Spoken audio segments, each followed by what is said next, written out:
Herzlich willkommen zum neuen und weiteren Video bei Perfect Green.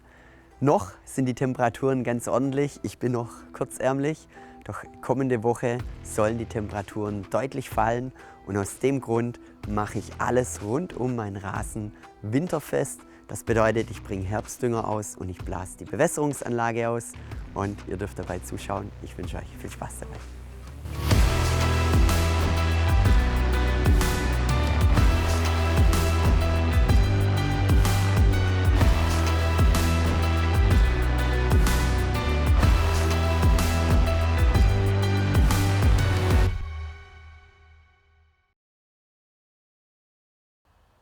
Die Saison 2022, die Rasensaison, die neigt sich dem Ende zu. Ich habe heute Morgen jetzt nochmals gemäht. Ich habe das gute Wetter ausgenutzt. Wir haben jetzt aber schon Anfang November und man sollte es echt nicht glauben. Ich glaube, Anfang November war früher, war da wirklich noch Winter oder war schon Winter und jetzt ist echt Spätsommer. Und das täuscht immer. Deswegen muss man auch darauf achten, dass man dem Rasen rechtzeitig genügend Nährstoffe, vor allem auch die richtigen Nährstoffe gibt und vor allem, dass man auch rechtzeitig, sage ich jetzt mal, die Bewässerungsanlage ausbläst oder eure Pipeline, der eine oder andere hat vielleicht eine Pipeline, wo Wasser drin ist und das alles ausblasen, weil ich bin so der Meinung, jetzt macht es noch Spaß, jetzt bin ich noch kurzärmlich, jetzt ist es noch relativ angenehm. Doch wenn die Temperaturen mal richtig kalt sind, bei 5 Grad, 7 Grad, möchte natürlich keiner mehr irgendwo irgendwas mit Wasser zu tun haben. Und deswegen fange ich jetzt schon mal an, meine Bewässerungsanlage auszublasen. Ich habe es gerade angesprochen, ich habe eine Pipeline, wo ich dann auch immer mein Gardena-Schlauch einstecken kann. Und da ist die entfernteste Steckdose, die ist hier. Die geht praktisch vom Brunnen komplett einmal im Schotterbeet entlang und geht hierher. Und aus dem Grund werde ich jetzt hier den längsten Weg, da werde ich jetzt einen Schlauch einstecken und dann werde ich als allererstes die Pipeline ausblasen, weil da habe ich kein Magnetventil und somit ist da immer noch Wasser drin. Und wenn ich jetzt erst die anderen ausblase, dann läuft das Wasser immer wieder zurück. Doch bevor wir anfangen, die Bewässerungsanlage auszublasen, werde ich jetzt vorerst Herbstdünger ausbringen.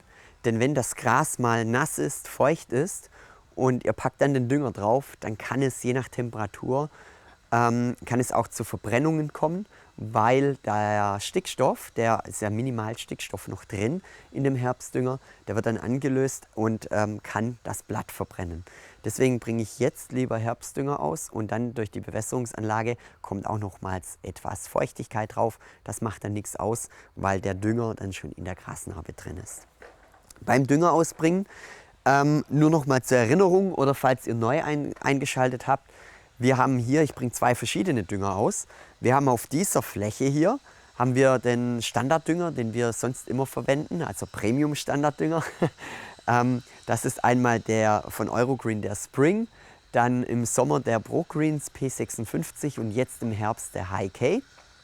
Und diese Fläche hier, da haben wir ja das komplette Jahr eine Testfläche gemacht von hier, die komplett hier rüber geht, von dem Loopy Green. Der Eurogreen Loopy Green, der hat ja, das ist ein organisch-mineralischer Dünger und den haben wir hier getestet, weil ja auch sehr viele Nachfragen da sind von euch, was wir von organisch-mineralischen Düngern halten. Und da sage ich später noch was dazu. Die Tests sind noch nicht ganz abgeschlossen. Ich kann nur so viel sagen, Frühjahr und Sommer war das Ergebnis absolut gleichwertig. Ich konnte eigentlich nichts Negatives feststellen, bis auf eine Kleinigkeit, die mich stört und das seht ihr später. Denn die Kügelchen bzw. das Granulat, das ähnelt Split und das ist relativ grob und bleibt auf dem dichten Rasen obendrauf liegen. Aber wie gesagt, das seht ihr jetzt gleich. Ja, dann würde ich einfach sagen, ich packe jetzt mal den Dünger aus, beziehungsweise kommt doch einfach mit. Wir gehen mal in die Hütte rein. Ich suche meinen ganzen Dünger und ich mache es jetzt so, ich werde jetzt den Dünger auf 2-mal ausbringen, mindestens 2-mal. Ich werde jetzt, wie gesagt, wir haben Anfang November und ich werde jetzt ca. 15 Gramm ausbringen und dann vielleicht so 2-3 Wochen später nochmals 15 Gramm, vielleicht auch 20 Gramm. Ich richte mich da immer etwas nach den Temperaturen und nach den Bedingungen. Pflegepläne haben wir ja auch, da einfach mal reinschauen. Ja, das sind die ganzen Dünger. Was brauchen wir jetzt? Wir brauchen Herbstdünger. Wir haben den Frühjahr, Spring, hier ist der High K. Da ist auch so gut wie nichts mehr drin. Dann brauchen wir einmal, da steht aber schon der nächste Sack, ist auch okay. Und jetzt brauchen wir noch ein Loopy Green, das ist der Sommer. Dann müsste das hier der Herbst sein. So, ja, das ist der Herbst. Passt. Gut, dann brauchen wir noch eine Waage. Und ganz wichtig, für euch auch Schleuderstreuer. Wir empfehlen generell immer alles mit dem Schleuderstreuer auszubringen. Dadurch habt ihr einfach ein besseres Streubild, gleichmäßigeres Streubild und ihr vermeidet einfach ein klassisches Überdüngen oder eine Unterdüngung und ihr vermeidet auch das Streifenmuster, weil einfach ein Kastenwagen, finde ich, viel zu ungleichmäßig ausbringt.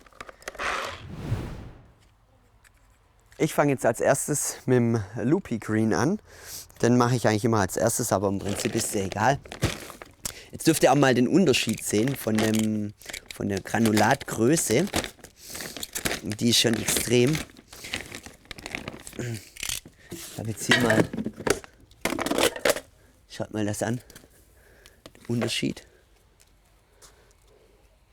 Das ist natürlich schon heftig.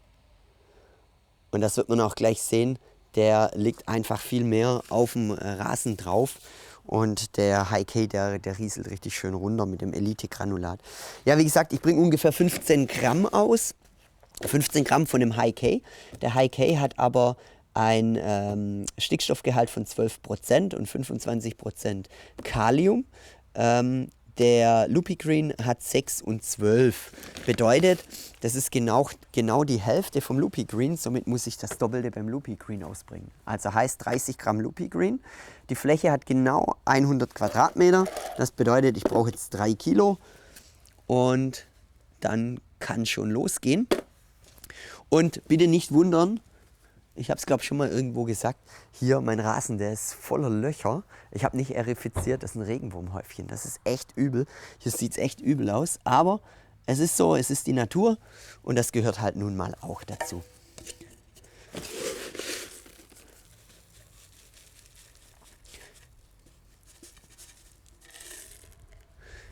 Drei Kilo gehen nicht ganz rein, ich habe jetzt 2,3, dann gehen wir halt nachher nochmal durch.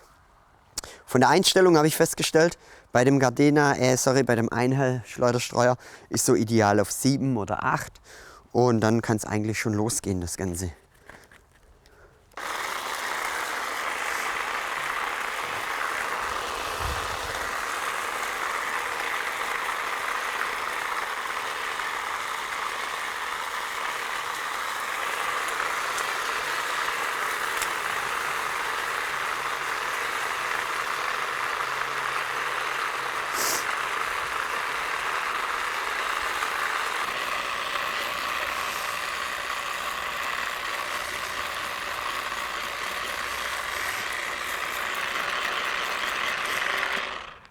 So, ausgebracht. Und jetzt dürft ihr sehen, was ich meine. Also wie gesagt, die Wirkung vom Loopy Green, die ist echt vergleichbar mit dem Mineralischen. Das ist wirklich top. Aber ich habe halt hier überall die Splitkörnchen, die hier liegen. Der ganze Rasen ist jetzt eigentlich voll mit dem Split. Da. Überall liegen die jetzt und die fallen auch nicht rein. Ich müsste jetzt theoretisch mit dem Besen noch mal drüber gehen und das einkehren. Das habe ich auch gemacht im Frühjahr, also im späten Frühjahr oder im Sommer habe ich das gemacht. Weil wenn ich jetzt mit dem Spindelmäher drüber gehe oder mit dem Lüfter oder wie auch immer, ich mache sehr viel auf dem Rasen, dann habe ich einfach das Problem, dass sich die Körnchen wieder aufnehmen. Und das stört mich. Und auch das Spindelmäher, da habe ich etwas Angst, dass das Messer stumpf wird. Weil schaut euch mal die Größe an, das ist wirklich wie Split und das raspelt richtig.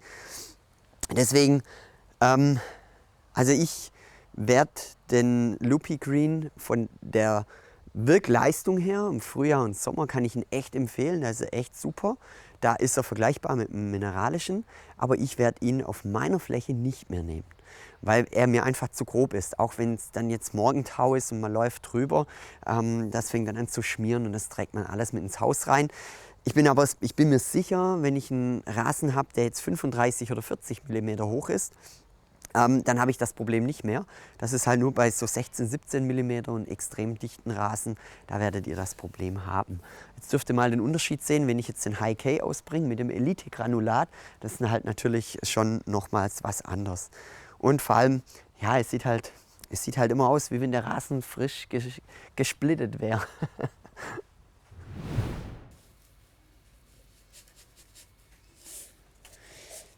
So. 1500 Gramm. Ich werde den jetzt ausbringen. Die Fläche und die Fläche vorne, die hat auch ziemlich genau 100 Quadratmeter. Dann mache ich jetzt die Stufe 3. Und wenn ich es ausgebracht habe, dann dürft ihr mal den direkten Vergleich sehen von den angrenzenden Flächen.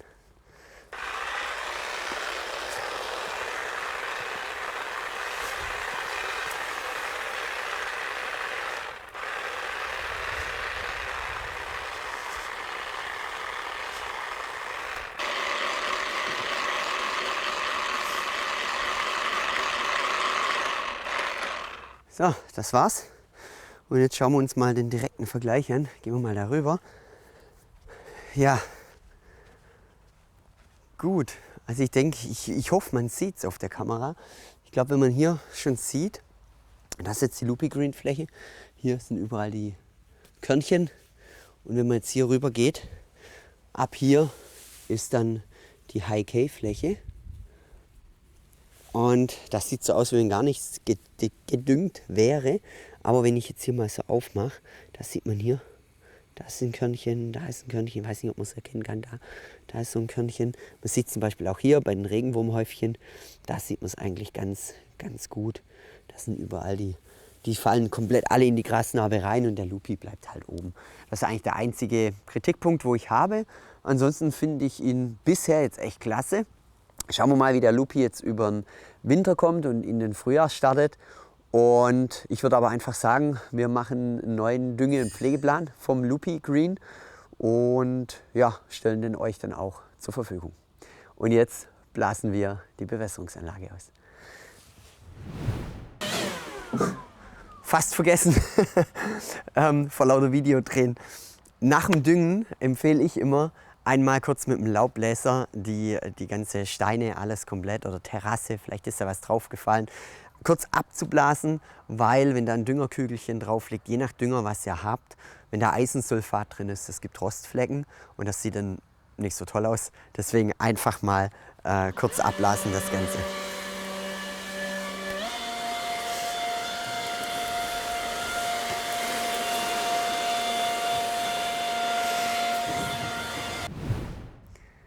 Beim Ausblasen der Bewässerungsanlage werden wir sehr häufig gefragt, was für einen Kompressor nutzen wir, beziehungsweise was für einen soll ich mir kaufen. Ganz ehrlich, es tut's der billigste. Ich glaube, das Ding kostet 70 oder 80 Euro, ist jetzt von Güde.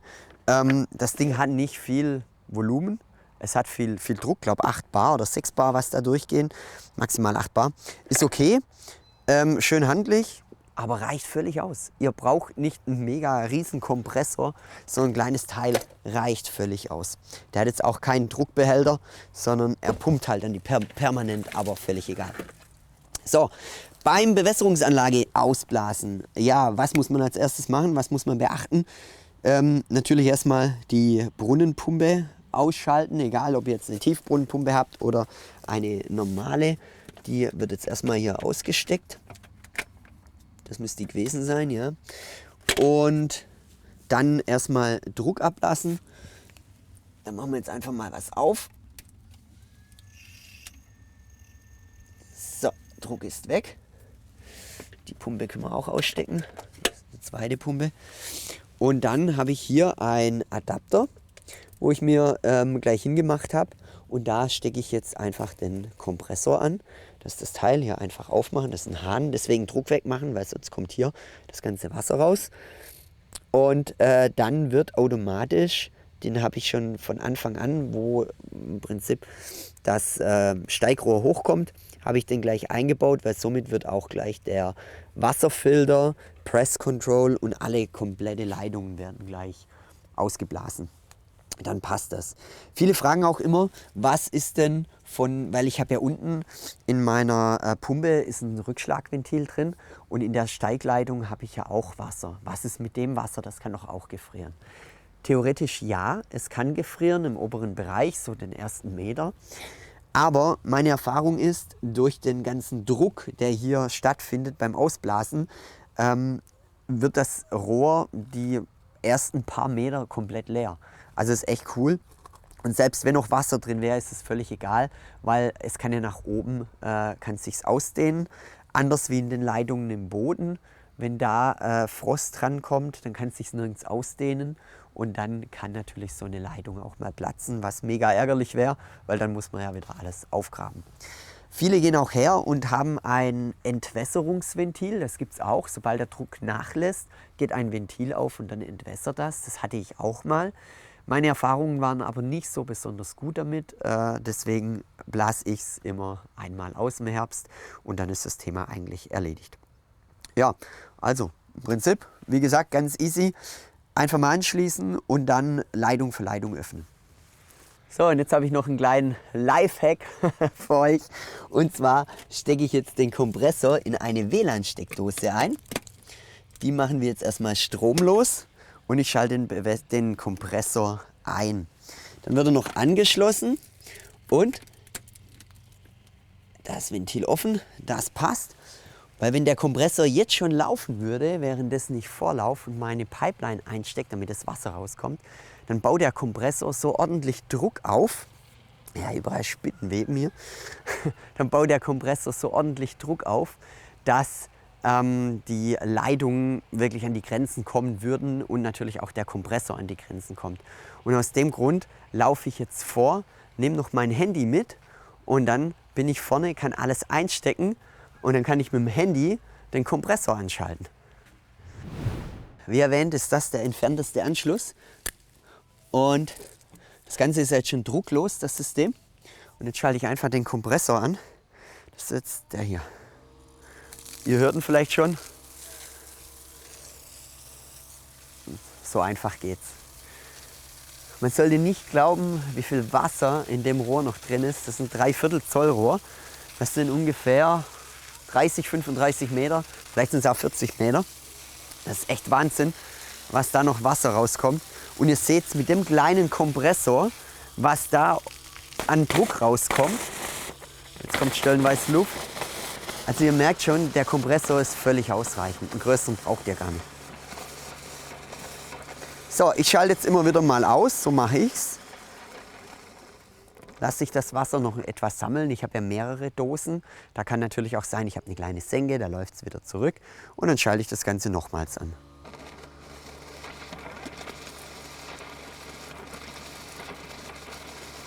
Das mache ich 2-3 Mal und dann sollte das Ganze reichen. Die Anlage ist jetzt auch schon 5 Jahre alt und bisher hatte ich noch keinen Frostschaden. Von dem her passt das. Schreibt es gerne mal in die Kommentare, wie ihr eure Anlage im Ausblast, beziehungsweise ob es noch einen besseren Trick gibt oder eine andere Möglichkeit. So, alle Dosen sind ausgeblasen und jetzt kommen noch die Bewässerungskreise von der Rasenbewässerung, von der Hydrawise. Und da gehe ich jetzt ähnlich vor. Ich baue jetzt Druck auf, weil jetzt kann ich auch Druck aufbauen, weil jetzt kann es sich auch etwas ausdehnen. Und dann schalte ich die einzelnen Magnetventile an und schon blase ich das Ganze dementsprechend aus. Gut, einmal Druck aufbauen, jetzt wird es kurz laut. Und dann ganz wichtig, runter vom Rasen, sonst wird man nass.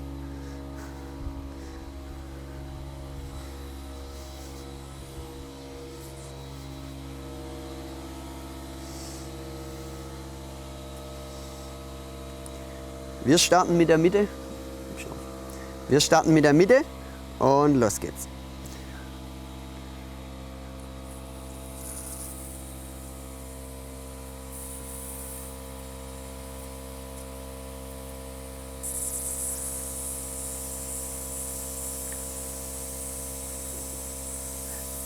Ich bin jedes Mal verblüfft, wie viel Wasser da noch drin ist. So, jetzt wird es weniger. Ihr seht, die ersten, die fangen jetzt schon an. ein bisschen zu fußen und die anderen jetzt auch. Und dann passt das. Ich gehe jetzt immer her, schalte jetzt den nächsten Kreis an und dann wieder den nächsten und so geht das Ganze durch. Jetzt machen wir vorne noch.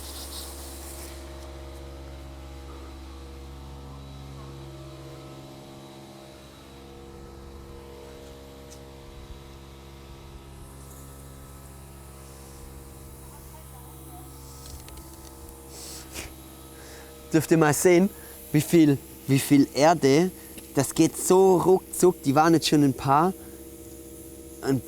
Wochen nicht mehr im Einsatz. Und das ist ein Hunter, der dreht sich mal wieder nicht. Jetzt dreht er sich. Wie schnell das geht, damit der Erde und Grassamen wieder, also das Gras wieder drüber wächst.